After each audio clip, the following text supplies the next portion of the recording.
All right, what's up, everybody? Welcome. Very excited to have AHMED FAREED on the show today.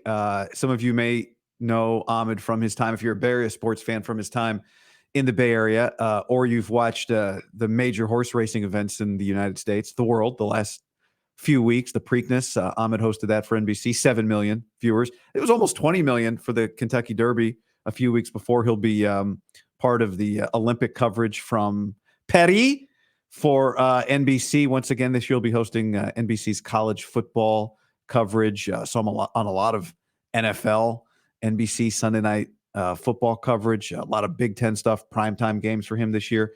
And he was, I don't know, like 8 years in the Bay Area. So that's where I go back with AHMED.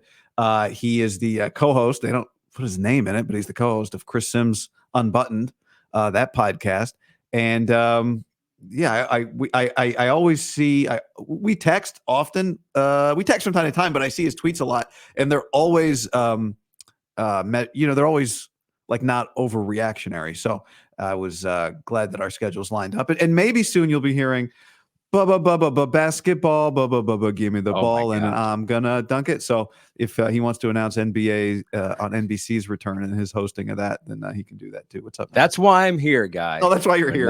This is the media junket. Back to NBC, Guy. It is always good to talk to you and see you. It's so weird. You mentioned it. It was like, I think it was 6.5 years that I was in the Bay Area. It feels like whenever I talk to you or anyone back there, Dave Feldman, I text to every once in a while. Feldy and Fareed, Sportsnet Central lives on forever in my mind.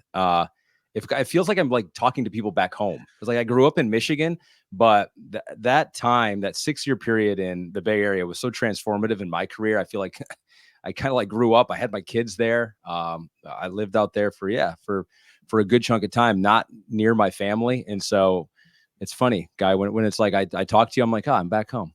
So that was back with my friends. That was 2012 to 2019. Was that kind of 2018? Exactly. Yeah. Early 2019 is when I came back out here to Connecticut and started working for the big NBC Sports Group. Yeah. And I love to talk about it. You probably love to talk about it. We'll talk about some other stuff. I don't like to over media nerd the audience because sometimes I wonder, but there was a heyday of like the regionals, and where the regional network spent a lot of money. They did a lot of local programming. They did a lot of marketing. You mentioned Feldy. You guys had like commercials with Buster Posey and right. Like it was. And the one thing I didn't say when I introduced you is you're also one of the best to do what you do. AHMED, I would say this whether he's here or not. I was just talking to somebody the other day about Kevin Burkhardt, and I said the thing about Burkhardt he does. It's one of the hardest things to do on TV, which is just be natural and be funny without kind of being too funny, but be natural. Like that whole thing of just being a normal person is very hard, especially when you're hosting and you're trying to manage other people and give other people the ball. You can't be the ball hog, but so many do, but you still got to get in and get a touch. Yeah. And I'm saying this to everybody. AHMED truly is one of the best at the biggest levels to do that stuff. And every time I see you, I think, I'm glad that he's doing this. He should be doing more of it. So if you want to, but anyway, so saying that, no. But I mean, like, let's not move on from that because I want to keep talking about that. And how it's fair. But no, I like you're right in the fact that is one of the hardest things in TV, and I don't know why it's so difficult. Being a normal person, I think a guy like Brian Anderson on TNT is the way he calls a game, and you do it really, really well. It's just this is a guy talking to me, and it's like it's not that much different than if we were hanging out. And the hard part about that is that you do have to be a little different on TV. You got to amp it up just a little bit more. You've got to be, like I say to people that are just starting out, you got to be yourself plus. It's got to be personality plus a little bit, or else it's not going to come across on TV. But can you do that in a way where you're still you and it still seems genuine and you're still kind of conveying all the messages that you want to convey? And like, I think about this stuff all the time. Like I'm a media nerd. So if you want a media nerd, I'll do it with you. Inside the NBA gets all the praise all the time. And why? Well, they've been hanging out for 30 years together and they're very natural with each other at being themselves. And that really, when it all boils down to it, is the information good? Yes, you need that. Is it thought provoking? Does it get you think? Does it get you interested? But do these people like get along and are they fun to watch together? That really is the bottom line of all we do in TV. Yeah, I think I'm glad you brought that up because I've said this a few times, and I do think like that show's definitely in the news right now. But I've working in television. I'm sure you've had this experience where you're in a production meeting, or you're talking about like in theory what the show that you're going to do, and somebody's like, "Well, you should just try and make it like inside the NBA," and then what people always think that means is we should be funny, like we should be loose with we should have bits and stuff. Mm-hmm. And I think people get inside the NBA, the magic of it wrong a lot. Like people are right to identify that it's great. But I think what people get wrong is it's not about like the bits and being fun. You can't try to be as funny as Charles. All right, you be the Charles Barkley, I'll be the Kenny Smith, you be the Shaq, you be the Ernie. Like it doesn't. The thing that I think they get right is a very simple thing, which is they don't overproduce the show. In fact, I was watching their game one coverage of the NBA Finals, and it's you know how it is. It's a halftime show, and they've got the four of them plus Draymond, and it was very unlike their normal show because they did the thing that everyone else does. Like, all right, we're going to go to Shaq. What highlights do you want, Shaq? Then we're going to go to Kenny. Kenny's going to talk about whatever, how they're getting it inside Gobert. Then we're going to go to you got your thing, you got your thing, and that's not normally what they do is. That we're not going to overproduce it and we're still going to have a good conversation. And that's the thing where it's like, how do you tell everybody we don't want anybody like we don't want too many ideas, and just it's a skill though. Yeah, it is a skill. You remember we used to work with Tom Brenner, Sportsnet Central back in the Bay Area. And he told me this one time. He was a producer for everybody. Producer. Yep. He was a producer behind Very the good scenes, producer. A Michigan guy as well. So it was like he and I took very quickly, still text about Michigan football. But he said this, and this still sticks with me. He goes, don't try to be funny, just have fun. Mm. And that is such a key distinction. It's just like, if you go up there trying to perform and be a comedian, like we're not comedians. None of us are comedians. We're in TV because we like sports. We like talking about it and we think it's a cool gig, but we didn't come up being funny necessarily. But there's such a difference between trying to be funny and just enjoying the company of the people that you're with. And you're right. I have another producer here at NBC. His name's Billy Matthews, and he always says you cannot script spontaneity. So it is a skill. It is a skill to have to, as a producer, say, I'm not going to try to fill this 5 minutes with 3 graphics, this video. I'm going to give 5 minutes to you guys, and good luck making it something worthwhile. We'll put one graphic in there, and there are times in that where you get done with the segment and you're like, ooh, God, that didn't go very well. And we should have put more into it. Right. But then there are also times where you're like, man, that was way better than anything we ever would have produced in a meeting before the show. So I think the key on it is you prepare for all the stuff and then you don't use it, and that's where a good producer and a host making sure, let's not do that here. Let's, and we've all, sometimes I say, I don't know if I mean this, but sometimes I've told people like, if you gave me the choice between a great producer and a great analyst, I might take a great producer. Yeah. Because I agree. Now you get, I think anyway, we should do, is there an appetite you think, as we move on, people can tell me, send me a message. Is there an appetite for 2 people on YouTube watching and breaking down studio shows and TV segments and just I would do that. I would do that tomorrow. Yeah, I would. Like the only thing that I've thought about that before too, because I love this stuff so much that I'm like, is this my next career after I get done with being on TV? Media critic, consulting and helping. Yeah, media critic and consultant and helping people get kind of inside the NBA again, because I love this stuff so much. Like I would do that. The only trepidation I would have with that is that I don't want to like make people feel bad. I don't want to rip people. Right, and I feel like for that to be successful, you'd have to go out in there and be like, well, that was a terrible transition. But maybe if we could do that enough to like myself, like show my bad clips and like your stumbles when you're doing play-by-play or whatever it may be, maybe then we'd earn the trust of other people that we could do that to. It's tough though. That's tough. You do just rip people apart all the time in private messages. I know. And be like, yeah, they'll love this. It's good constructive criticism. Turns out, they hate it. And now they hate us. I'll give you one last thing I'll say here. Segues are overrated when it comes to hosting. I think if you got a good segue, great. But otherwise, so many times when you're watching a host, you can it's like, don't, it gets in the way. It's just hard cut left. Yep. No one will care. You don't need to tag the thing the other person said with. That's a great point, Bob. speaking of great points, like we don't need to do that. Which is hard because sometimes you have, getting back to the producers here, and there are some really good ones and some ones that, don't maybe have it quite yet, that will tell you, it's like, hey, we need a transition right here. Make sure you segue from this point to this point. Yeah. Because in a normal conversation, no one does that. No one just like, hey, it's like, yeah, speaking of the gridiron, and that is a word in and of itself where I don't think anyone has ever used outside of a segue before. But as of late, that's a thing people only say on the air. No one says that correct. at dinner. I've been drinking so many less wine as of late. Did I hear you say you ran into, and I quote unquote, your boy Jared Goff at the Preakness or the Derby? Did you? Is that true? I did not run into Jared Goff. No, I thought I heard you say that. No, Amon-Ra St. Brown was at the Derby. I did not run into him. Unfortunately, I love him. I'm a Lions guy. Big Lions guy. I mean, I grew up in Michigan. I went to Syracuse, but I rooted for Michigan Wolverines when I was young. I still root for them to this day. They call that back home. They call that a Walmart Wolverine because it's like the only tie we have is that we bought a sweatshirt at Walmart, which I will admit there's pretty good deals at Walmart. I like that. So I'm a Walmart Wolverine, but through and through, and I watch them every game and I root for them like a diehard. So are they the biggest? You can give me your biased answer, but I want the biggest threat to the Niners in the NFC this year. There's been some talk this last week about did the Niners did the Lions let them off the hook?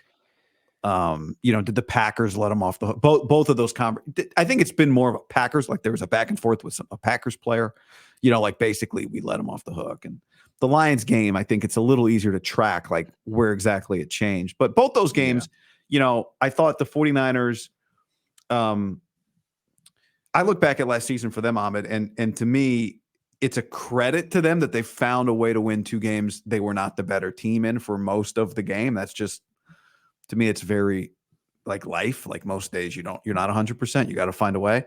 So I don't denigrate the Niners, but I do understand if you're the Packers or the Lions feeling like we're actually the biggest threat in the NFC this year. Or if you're Philly, maybe, you rebuilt your coaching staff. So how do you look at the NFC right now in terms of threats to the Niners?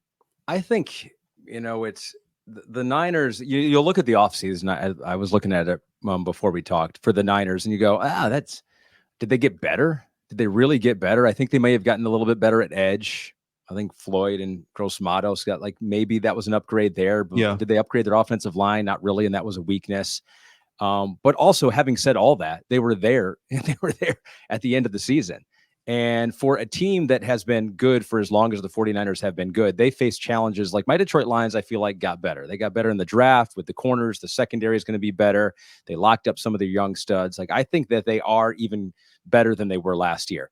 But they haven't been good for a while. The 49ers have the issue of you've been good for a while. You've had to pay some of these guys already. And we still live in the salary cap world. And so they're a little more handcuffed than teams like the Packers or Lions who are on the up. I think it's the 49ers. I think they're in the conversation. All you want to be is do you have a Super Bowl winning roster? Can you win a Super Bowl with the roster you have? 49ers, yes. I think the Lions, yes. I think the Eagles probably yes. Packers TBD on seeing how they all kind of come together. But Dallas, I think Dallas does too. Oh. Dallas last year is funny because you look at all their numbers for Dallas last year and you're like, wow, their offense was a lot better than I remember. And their defense was pretty good too. Them every year. But here's the thing, even last year, even more so than the other years, is that they beat up on non-playoff teams. They really took advantage of those games where those teams were going nowhere. So it was funny to see that because the NFC East was down last year, more so than I think people thought going into the year. Yeah. So, but I think they're close. But all you got to be is in the conversation, and once you're there, then you just got to stay healthy and hope it all clicks. And it has for the 49ers the past few years. Yeah, I think right now, I agree with the way you're looking at it in terms of who's winning the one seed is so important, even though. The Niners had the one seed, almost lost twice last year, but just in terms of there's only one first round bye. I look at this group before I look at the AFC. You're going to have to beat the Chiefs or maybe, Harbaugh, I think will be there Harbaugh will be in the AFC Championship game within the next 2 years, whether he's in the Super Bowl or not. I don't know. But To go back to your first thing on the Niners, did they get better? So I think you're right about the defensive line. I think they are better there.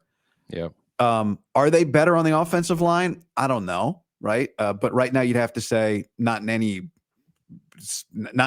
obvious way. Maybe this guy they drafted, Purdy out of Kansas, can be a guard, but whatever. Trent Williams a year older, right? To me, the way they're better is Brock a bet? He was really good last year. Does he get a little bit better this year? Right. I think people are looking at Brock the wrong way. So much of the conversation is centered around the question of, was last year real? Yeah. Which, by the way, as someone who likes Brock, is a legitimate question. Like, you play one full season as a starter. We have a long way to go. But if they're going to be a championship team, he probably also needs to keep improving. So that then means the whole thing hinges for them on, is McCaffrey just as good? Is Debo just as good? Is Ayuk just as good? Is Jennings just as good?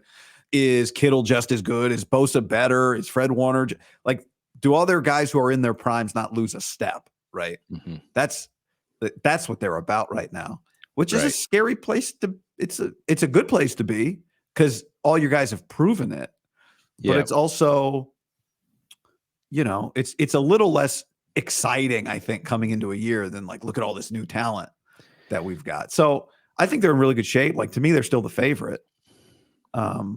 I think no doubt. And I think, I think on our last Simms podcast, we did most likely to make the playoffs from the NFC, and the 49ers had the best odds. And it was, interestingly enough, the Falcons had the second best odds, partly because of the division they play in, and partly because I think they have the 32nd strength of schedule this year in football. And they actually have a quarterback now. They got two of them.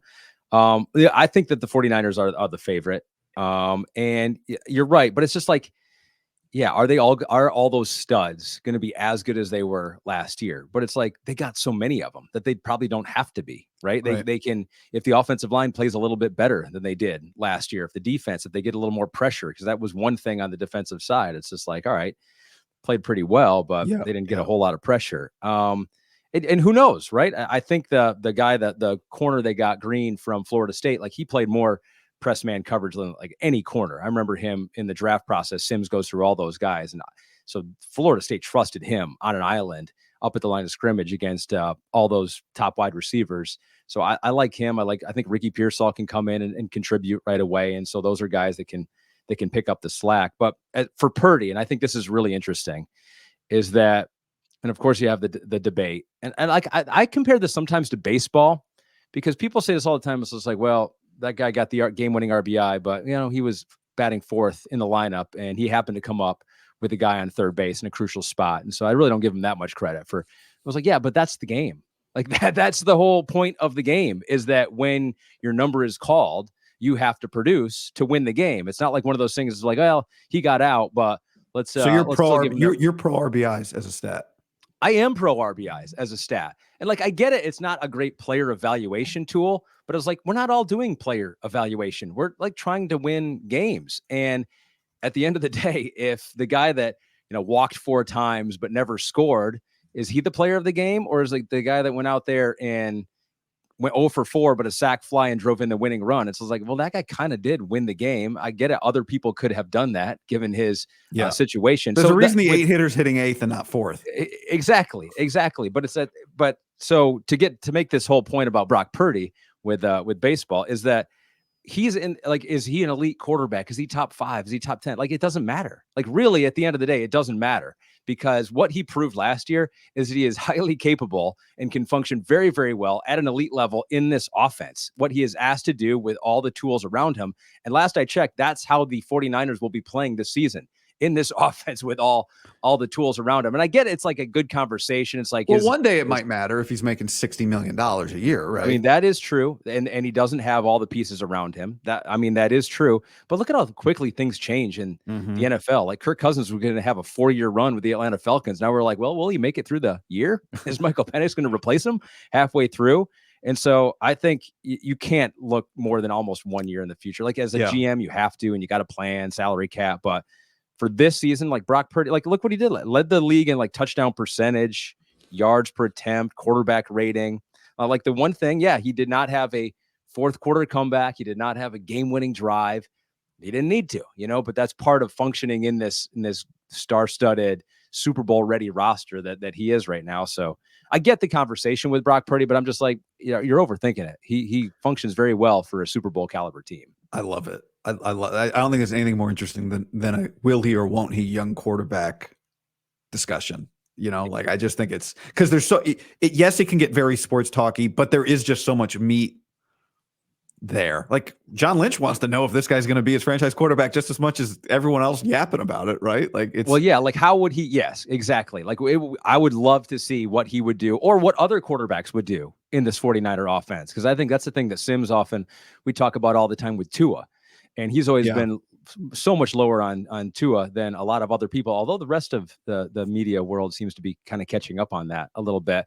But his point is like that people tweet him and they go, how can you be low on Tua? He led the league in passing yards. He's throwing bombs all over the place. He's like, yeah, no offense to Tua, I think that there are at least 10 to 15 other quarterbacks who probably would function at that level. He's like, you don't think Patrick Mahomes, Joe Burrow, Justin Herbert would be able to dice it up with Waddle and Tyreek Hill and Mike McDaniel? So it's just like that does make it interesting, is that there's so much context. I think football, more than any other sport, it's just like it's hard to extrapolate the individual impacts outside of the team because it's just so interconnected. All right. These numbers are going to be out of date, but since you brought up Tua, I pulled up in my notes here, December 10th, I did this comparison. Okay.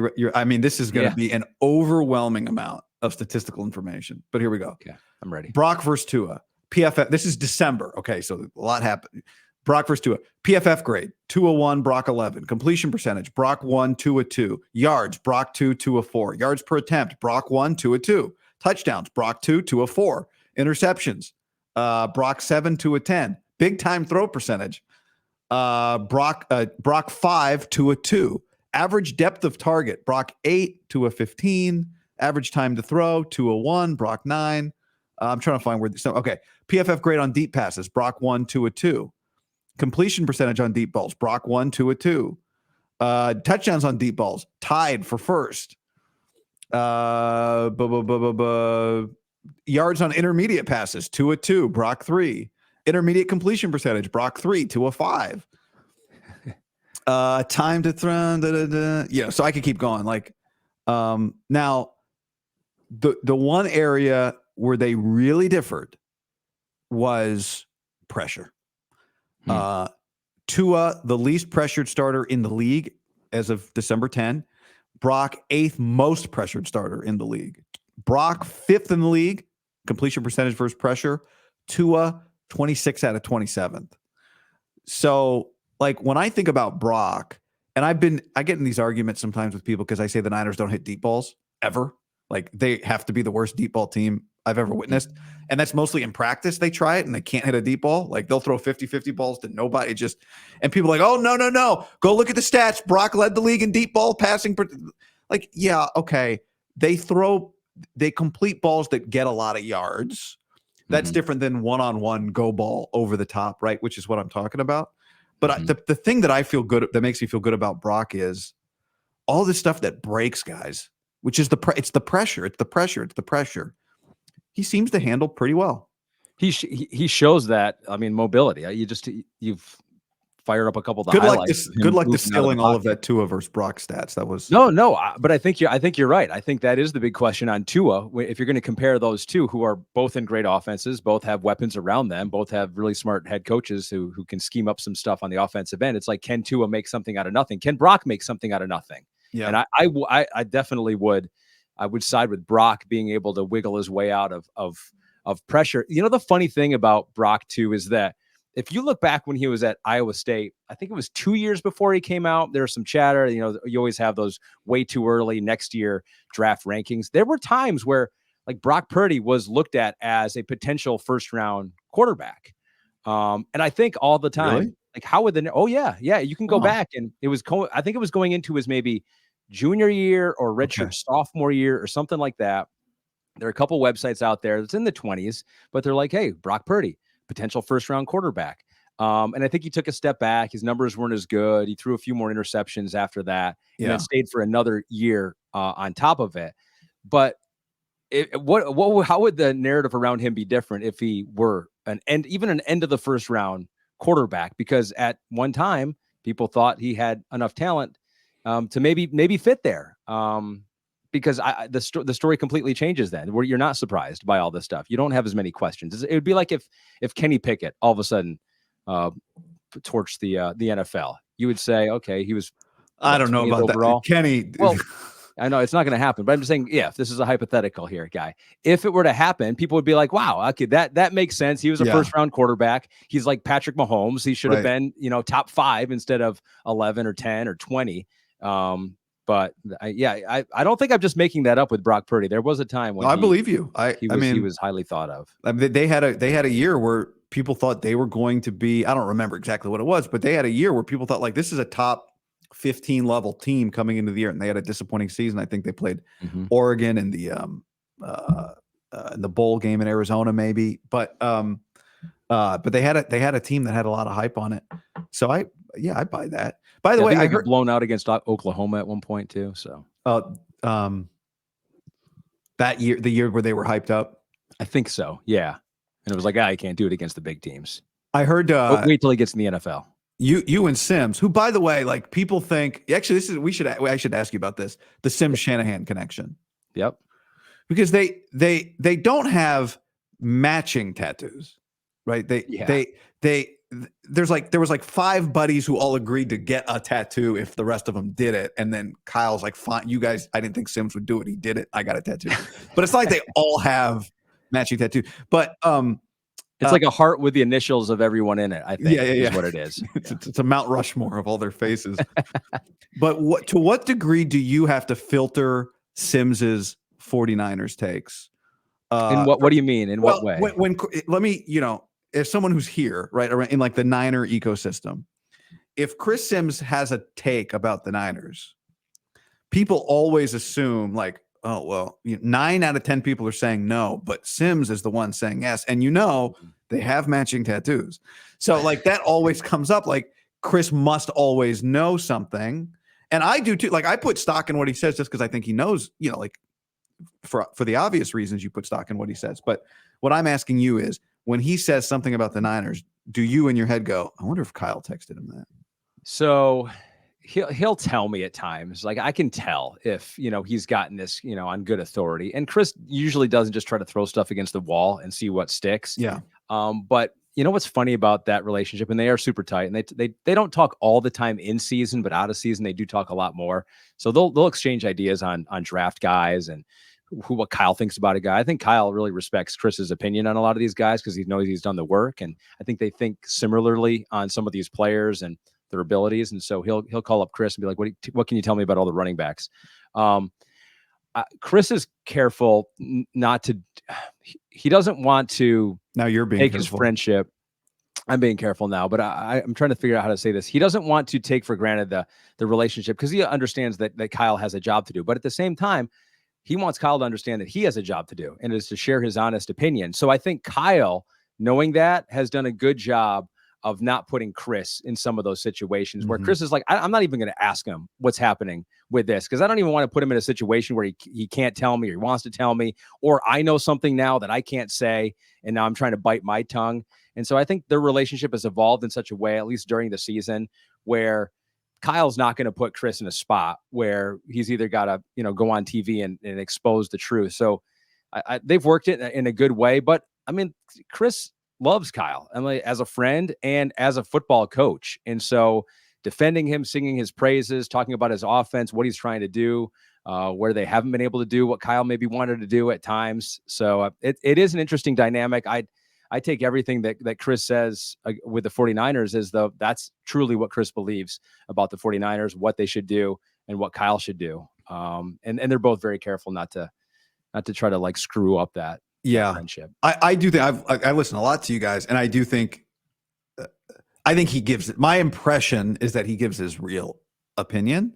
And I think I've even heard him say, like, sometimes you just, ignorance is like, don't tell me. And then I can just give my real opinion and people will, I don't remember what was his pre-Trey Lance? The pre-Trey Lance? The Mac Jones. Yeah. What was Chris's take on that? So Chris was pretty certain that it would inside the building that Mac Jones was the guy. That Mac Jones was the reason they traded up. And as the process continued to develop, it seemed like there were people inside that building that tried to change Kyle's mind, gave him reasons why maybe Mac's not the guy, reasons why it wouldn't work out. And, Kyle's a collaborative guy. Of course, he's got final say on roster decisions, and I think probably the draft too. But it's not like he's just going to go out there and just not hear anyone else's opinion.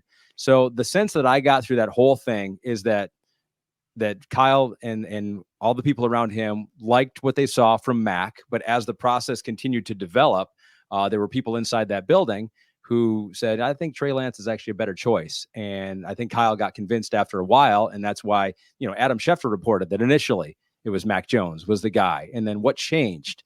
I think that as the process developed, they fell in love with Trey Lance, the guy, which he's easy to do. He's his work ethic. And I think Kyle convinced himself that, this could actually work. And maybe Trey Lance can be an evolution of the offense that I've had. I've never really had a guy like this. And so I think that Kyle started to fall in love with that. So it's like one of those things where Chris gets like, oh, you were wrong about that. But it's just there was a whole lot that went into that whole decision. Ahmed, I tell people so many people when it comes to like Mike Silver or Peter Schrager, and people are like, well, I discount what he said. He thought they were drafting Mac Jones. And I tell people like, maybe you should take note of the fact that everybody thought they were drafting Mac Jones. And then I said it the night after the draft. I talked to somebody in the building who was like, yeah, that's what it came down to. It came down to those two guys. The best part of that draft that people forget, I don't know if people forget, but the week before the draft, or the week of the draft, the GM does a press conference. Well, Kyle joined Lynch that week. It was like Monday or Tuesday. Mm-hmm. And he basically did, how OJ wrote the book, If I Did It, after the fact? Kyle basically wrote like the forward to, I'm not going to do it, but if I was going to draft Mac, I wouldn't be crazy. Kind of like, I'm not going to do it, but it's not because all you fuckers think it's the wrong thing to do. It was an amazing it was a super defiant insight. I thought it was a great moment in Kyle Shanahan press conferences, which made me feel at the time like they were going to draft Mac Jones. He was just getting everyone ready for it. I'm glad you brought that up because I do think also from what I can understand of this whole situation that became part of it too, is that Kyle and the people around him, there was so much negativity around Mac Jones that it was like, man, is he even going to get a fair shot? Like if he goes out and throws one interception, is everyone going to be like, well, what did you do? What an idiot. Because really there was not a whole lot of consensus that Mac Jones was deserving of the number 3 overall pick. And as we've seen, I was probably right. But not many quarterbacks in that draft class were worthy of, maybe none were worthy of that top 3 pick outside of the guy that got taken number 1. I mean, even Trevor Lawrence, like this time last year, you thought he was about to sign a massive contract, and now they're kind of waiting. It's kind of crazy. I know. And I feel bad because Chris in that draft he liked Zach Wilson ahead of Trevor a little bit. He liked Trevor, but he liked Zach. That's right. I remember that. Yep. And I feel so bad for him because that's like the black mark for a lot of people on Chris. Like he was number 2 in the draft. It's not like he was advocating for some guy that was undrafted free agent. This is the guy that was consensus number 2 quarterback in the NFL. But it hasn't worked out for many, maybe to the level that we thought. You're right. Trevor Lawrence is even maybe underwhelmed a little bit. All right. Are the Niners facing JJ McCarthy or Sam Darnold week 2 when they go play the Vikings? Well, I defer to Chris usually on this stuff, and he's pretty certain that it's going to be. I'm asking you. JJ McCarthy. Well, I get his take first and I can disagree with it. Or I can say this is his take and then I'm not wrong. You know what? I think for me, I mean, he's so young. JJ is young. He's like 21 still, right? Yeah. Is that what he is right now? I don't know. Be shocked at all. I wouldn't be shocked at all if it's Sam Darnold. Like I really wouldn't. I don't expect it to be Sam Ahmed. Because from everything we heard last year, is that Sam Darnold is super impressive. He's super impressive in practice, super impressive with an arm. He's way ahead of the game as far as like learning offense and leading a team and being in these situations before. For me, it's like the Vikings are not probably going to be a playoff team, even though they were close last year with all the quarterback issues they had. I don't think they're a playoff team. Why rush it? Why not just give JJ a little time, have Sam go out there, learn the ropes? You're not in a rush. You're in a division that the Bears might make the playoffs this year. The Packers might. The Lions will, definitely. So why try to rush the process would be my opinion. I got to go back and look. I don't remember. Was it week like 3 when Josh Allen debuted for the Bills? But if you're going to start JJ McCarthy, if you're you're going to start him at the Giants and then at home against the Nick Bosa and Fred Warner and the 49ers, like right. Even if you're just looking at it that way, and how this works too. Like I wonder, Kevin O'Connell, do they feel Sam Darnold knew what he was signing up for, that this team might very well draft a quarterback, but do you feel some obligation to give this guy just a shot, right? Yeah. To be a quarterback. And why not, right? Why not see what you have there? I agree. And then you have 2 quarterbacks. I think, and I also think last year, so this is where, the Brock Purdy debate goes, because Chris and I, a couple times last year, when Purdy, was he hurt or a couple times, was dinged up, and he didn't play one game, right? He missed one game. He didn't play the week 18 game. Oh, yeah. They just rested him, but he started every other game. Did he not finish one game and like Sam had to come in? I can't remember. That did happen. Well, he got, was it the Ravens? There was yes. To answer your question, yes, there was a game. Yeah. It might have been Baltimore where he wasn't good, gets kind of banged up, gets thrown down. Mm-hmm. Then it looks like he might be able to come back in, but they leave him on the sideline. And I'll find which game it is, but I remember it was around that time that Chris and I both said, if the 49ers have to go with Sam Darnold, they're not going to be that much worse. And people are like, what are you doing? Why you got to rip on Brock Purdy? He's leading the league and all this stuff. But it's like Sam Darnold has ability, and now he's been in the league long enough. Like he's going to be able to function in an offense that's got a lot of stuff around him. So, I think the Vikings actually have some pretty good weapons around him there. So, I think Sam Darnold, he saw ghosts that one time, and now everyone's just like, well, he's a terrible quarterback. Yeah, I know. And he wasn't, and he's never been good. I get that, right? We're talking about a borderline backup, low end starter, but he looked great in practice. But that's different than a game, But I also think he got himself in a good situation with Colin. I think he's gotten himself in a good situation with Kevin O'Connell. Exactly. All right, you just came off the Preakness coverage, so Seize the Gray. Was Mystic Dan the horse that was tracking second, or at the last second the horse that made a push? He was tracking second. Okay. He was in the mix there. He made a little bit of a push, which you're like, oh, this is where, because it can go either one of two ways. It's like, okay, here's the horse that's in second. Boom, that horse in first is fading, gone. But Seize the Gray actually had a second kick there. So, he was close. But as I say now, and we love the Kentucky Derby at NBC. We love the Preakness. We lost the Belmont not that long ago to Fox. And so we do not have the Belmont anymore. Last year was the first year. And I have some friends over there that do the Belmont, and I wish them well. But at the same time, for NBC, we weren't devastated that Mystic Dan didn't win again. Oh, not that we were rooting against that, but we were yeah. just like, all right, we don't have to do the Belmont, so we don't have to make a story out of this Didn't whole matter thing. But to you. It didn't matter. It didn't matter to us. Okay. The Preakness started in 1873. Okay. That was the first Preakness, right? So I have a few horse names here for you, and the question is: real historical horse that ran in the Preakness between 1873 and 2024, or fake horse? Okay. All right. All right. So these are all 149 Preaknesses. These horses could have been in any of these races. That's right. Okay. Pyrex Dolly. Real horse or fake? That's a real horse. That's a real horse. That's a fake horse. Okay. Yeah. Spaghetti Squash. I'll go fake horse. The fake horse. That's correct. Okay, good. Bariatric Barb. Okay, that's a fake horse. That's right. That's a fake horse. That's all I got. Okay. There's 3 fake horses. So I didn't look at any historical data. I started to sense a theme there, Guy, as we were going. I was like, okay, I think I've caught. Guy did no research here. Big Ten Saturday night on NBC. This is awesome. Nebraska at Colorado. Well, I guess it's Colorado at Nebraska, Memorial Stadium in Lincoln, Correct. Nebraska. You're going to be there. Which I've never been to before. Have you been there before, Guy? No. My dad was stationed at Offutt Air Force Base in Omaha, Nebraska, in 1992. And so I was a big Tommy Frazier Cornhuskers fan in the 90s. Like, I loved Nebraska football. I was a huge Nebraska guy. But we didn't go to a game. that I remember. I'll have to check. I was I was young, but Yeah. I've not been there. But I was a black shirt for a minute there, Ahmed. I was a Walmart Cornhusker. That's what I was. Oh yeah, a Costco Cornhusker. Costco Cornhusker. Costco Cornhusker. I'm pumped to go there because I guess it's one of the best atmospheres out there. So yeah, we've announced your Fresno State Bulldogs. Yep.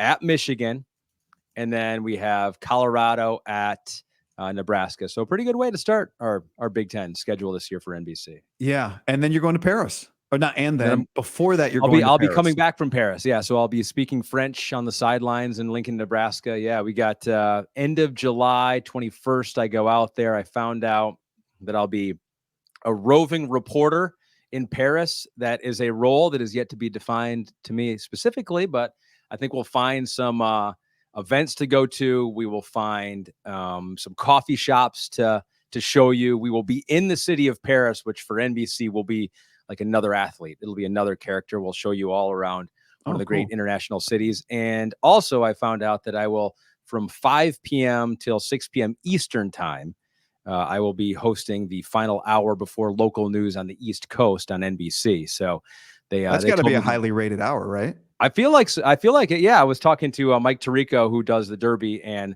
the Preakness, and Mike will be hosting the 3 hours before that and then after in prime time.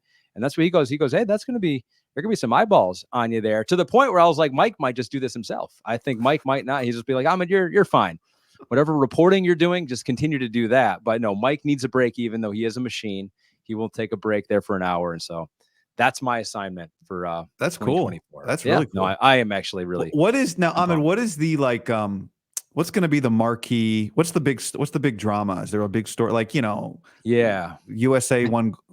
I don't know. What are we? Did we suck at something last time and we're trying to get it back? We never suck at anything. Yeah, I think women's soccer. I think we didn't perform very well last time. I haven't really looked at that a whole lot, but right off the top of my head, okay, that's track and field's going to be huge. Noah Lyles, Sha'Carri Richardson, they're two mega stars, two of the fastest people in the world. So Team USA going to probably compete on the track, and we'll compete for a lot of gold medals there. Swimming will be interesting because Katie Ledecky has been a staple of the Olympics, since London, I think. She's kind of at the tail end a little bit. She's starting to get beat in some of these longer distance races that never happened before. She used to win them by like 30 to 45 seconds. And so that will be interesting to watch. And Australia versus Team USA in the water, that has become like a huge, huge rivalry, to the point where there was an interview that one of the Australian swimmers, Kate Campbell, was doing in Australia like a year ago, where she went on like their version of the Today Show. And she was like, I'm so glad that we dominated at this world championship and that we didn't have to hear Team USA, the national anthem, Star Spangled Banner over and over again. I wanted to punch someone if I had to hear that one more time. So we're like, yes, all right, we got a rivalry here. We can make good TV. So I think that will be interesting to watch too. And then all the other, breaking is the one story that everyone talks about. Breakdancing is in the Olympics. What? So, Guy, I can imagine you as a young chap. Who are the favorites? The Germans, probably. There's an American. I forget her name. She's amongst the favorites. Okay. My research pack. That's fine. Come yet. I'm going to guess I would guess there's a German breakdancing. the German, so if that happens, I'm gonna go on TV and be like, Guy Haberman called this. Look at that German guy out there. Look at that guy. But he'll be one of the favorites. It'll be a very buttoned down breakdance. That's like what we'll say. If we know anything about the world, the Germans dominate breakdancing. Yeah, the Germans are great at breakdancing. Okay, I meant to prepare you for this, so we can either edit it out or tighten it up. No. Let's see how bad it goes. Okay, and then we'll. I wanted to finish with a recommendation of any kind. So, I preferably not a TV show, a product you're using. Mine is going to be a YouTube video I just watched. A new type of beverage or food you just tried. Like truly, it's anything. Like you need to share with people. Maybe you're using the Meta Ray-Ban. Actually, you should probably take those to Paris because you can just take pictures and videos while you're man on the streeting it. Like that actually might be a good little touch. So Well, you are in tech country still. So if there is anyone watching this right now that wants to send me anything tech, AI, the Meta Ray-Bans I would take, I will try any of the pins and the rabbit. I think any of that stuff I'm super into. The Humane Company is trying to sell like 2 weeks after a mean review from Brownlee. So yeah, a mean but accurate review. That mean but accurate review. That's the hardest part. It's like, was it mean? Yes. Was it accurate? Yes. That's really bad. All right. So does anything come to mind? Because I'll give you one if you're not. No, I think go ahead. One. Okay. No, maybe this will spark my thoughts here. Oh, just yesterday I watched Stanford Graduate School of Business they do this like speaker series, and they had Tara Vanderveer on last Monday, and they posted it on their YouTube channel, and it's really good. I recommend watching it. It's very interesting. She's very insightful, tells some good stories. She actually coached the Atlanta women's Olympic team. They had won bronze the previous Olympics, and it was a big disaster. So she told the story about the pressure of getting gold back. So anyway, I would just recommend. That's really good. They got Jensen Huang was the previous guest, and Reed Hastings, people like that. But Tara Vanderveer was very good. Well, I love anything like that. So this is a couple of things that just came to mind, and one's just going to be a saying, and the other is going to be this: what you just mentioned, leadership. I am super interested in leadership and leading people. I think. Like we're at a time, and I really appreciate you saying at the top of it that I am not reactionary. And I feel like we've gone through 5 years of everyone being super reactionary about everything. And like, hey, I think I hate you now because you said that one thing that one time. And it's just like, really? You're going to, pin that on. So it's like that to me, it's like, we need better leaders. So I'm going to start reading a bunch of books on leadership and how you do that, bring people together in this real world. There's this saying so this is what I've been focused on. Like, there's a saying that my wife told me not that long ago that I think applies to so much here. It's like, what you focus on will grow. And I think that through the past 5 years, it's like the things that we focused on, and like, this is getting super deep now. I did not anticipate doing this, but the things that we focus on sometimes, it's just like, let's focus on building community. And I think oftentimes through sport, that is almost the best way to do it. Where else can you go? And there are 150,000 people cheering for 20 horses to cross the finish line first. Where else can you go where there's 100,000 people rooting for a team in red to make it to the Super Bowl? So it's just like things like that, to where you look at like where we are. We grow up in a community. Let's all get along. Let's focus on the good. And I think for me, it's like I used to think about getting into news and stuff like that, but my professor one time said, "It's like, no, I think."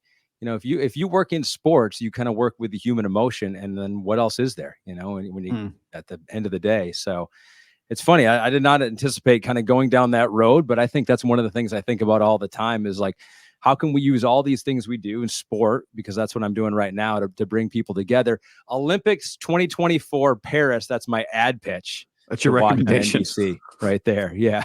That's my recommendation. Watch the Olympics on Peacock and NBC. $5.99. You have a promo code? A great deal. Yeah, we don't have a promo code right now. We probably will have one at some point. All right, good to know. So yeah, so that and protein yogurt. I'm big into protein yogurt. Siggy's? So I forget the brand name. Whatever it is, it's got like 25 grams of protein in one serving. So I think that's super important. Protein yogurt. Fiber. Okay. Protein and it's fiber easier than making a smoothie. In your body. Do you go non-fat or just allow the fat in the yogurt? I think it's non-fat, no sugar, definitely no sugar added. And I think it's low fat, not non-fat, but low fat. Protein yogurt. Yeah. So no brand. He doesn't know the brand, but yeah, you can keep any of that or cut any of that. But I think part of it was inspirational. I don't know which part that was, but I think part of it was actually quite well. The recommendation where you don't know the product was a great recommendation. So we'll leave that in. Yeah, he's a slave. He's a slave to no company. Well, exactly, right? What does it taste good? Yeah, fine. All right. Who makes it? I don't care. All right. Well, I guess I'll see you December 29th, Lions 49ers Monday Night Football in Santa Clara. Oh, I would love to go to that. Game. I saw that one and I was like, man, can I take the son out there? Will it work in between my schedule? So maybe. I don't know where you are on that's Sunday night. So that game's Monday night. That Sunday night is Bucks Cowboys. Do you know yet? Are you going to be was NFL just yeah, that was a pregnancy fill in? Maria Taylor's having a child. AHMED FAREED, you're in now. And so I think, yeah, I will be on standby. There are times where the whole crew travels. Maria will travel where I'll be in studio. But I think as of right now, pending Maria's family plans, I think I am college football, in studio, Chris Simms, kind of along those lines. So. Home for Christmas. Home for Christmas, which is, hey, that's awesome. Watching the Lions with my son. So. Brought to you by Protein Yogurt and the Olympics. Yeah. There he is. Yeah. And bringing people together. And and bringing people together. And Guy, I just want to say, like, thank you for reaching out to me. It is always great to talk to you. I am always rooting for you in whatever you do, because it's always so good. But just keep rocking it. Keep making cool stuff and having cool conversations. Hopefully I can participate in some of those, but I enjoy watching you do what you do, Guy. Thanks, AHMED. Feelings mutual, man. Thanks, man.